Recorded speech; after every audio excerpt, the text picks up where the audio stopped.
ఇక డీటెయిల్స్ చూస్తే మావోయిస్టు కేంద్ర committee polit bureau central military commission సభ్యుడు మల్లోజుల వేణుగోపాలరావు అధికారికంగా పోలీసులకు లొంగిపోయారు.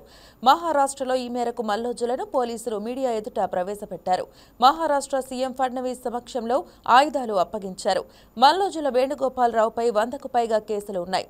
నిన్న 60 మంది మావోయిస్టులతో కలిసి మల్లోజుల లొంగిపోగా ఇవాళ అధికారికంగా మీడియా ముందు లొంగిపోయిన విషయాన్ని అధికారులు తెలియజేశారు. మావోయిస్టు పార్టీ విధానాలపై సంతృప్తి వ్యక్తం చేస్తూ ఇటీవల మల్లోజుల లేఖ విడుదల చేశారు. అప్పటి నుంచి ఆయన లొంగుబాటుపై రకరకాల వార్తలు వినిపించాయి. అయితే ఇప్పుడు అధికారికంగా ఆయన లొంగిపోయారు.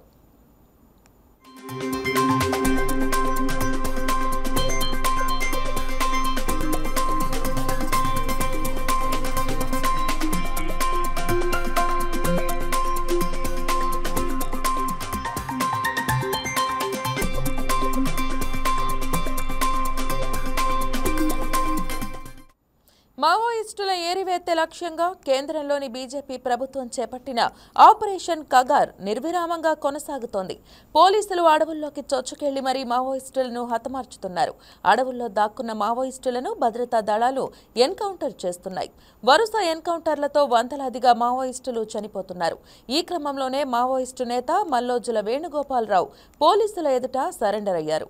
ఇకపై ఆయుధాలు పట్టనని జనజీవన స్రవంతిలో కలిసిపోతున్నట్లు చెప్పారు. అయితే అడవిలో ఉన్నప్పుడు మల్లోజుల వేణుగోపాల్ ఆయుధాలు వదిలిపెట్టేందుకు సిద్ధమని పత్రికా ప్రకటన చేశారు. ఛత్తీస్గఢ్తో సహా దేశంలోని ఇతర మావోయిస్టు ప్రభావిత ప్రాంతాల్లోని కేడర్లు ఆయన నిర్ణయానికి మద్దతు ప్రకటించాయి. ఈ తరుణంలో ఆయన పోలీసుల ఎదుట లొంగిపోయారు.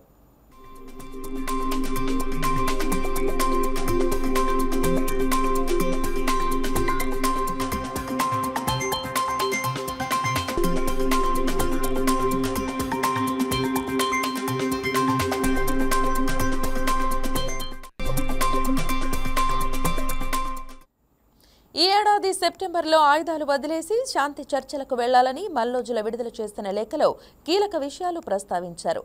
ఇంతకాలం పార్టీ చేసిన తప్పులకు ఉద్యమం ఓడిపోకుండా కాపాడలేకపోయినందుకు బాధ్యత వహిస్తూ పోలిట్ బ్యూరో సభ్యుడిగా క్షమాపణలు కోరుతున్నానని, ఇంతటి నష్టానికి ఇన్ని బలిదానాలకు దారితీసిన విప్లవోద్యమ బాధ్యతల్లో తాను ఎంతమాత్రం కొనసాగటానికి అర్హుడిని కాదని భావిస్తున్నట్లు లేఖలో పేర్కొన్నారు.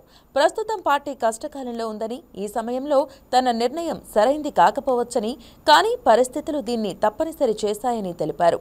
వందల మంది మావోయిస్టులను కోల్పోతున్న పరిస్థితుల్లో పార్టీ పిడివాద అతివాద విధానాల నుంచి మిగిలిన వారినైనా కాపాడుకోవాలని, ఉద్యమాన్ని నడిపించడానికి ప్రజల్లోకి వెళ్లటం తప్ప మరో మార్గం లేదని లేఖలో పేర్కొన్నారు.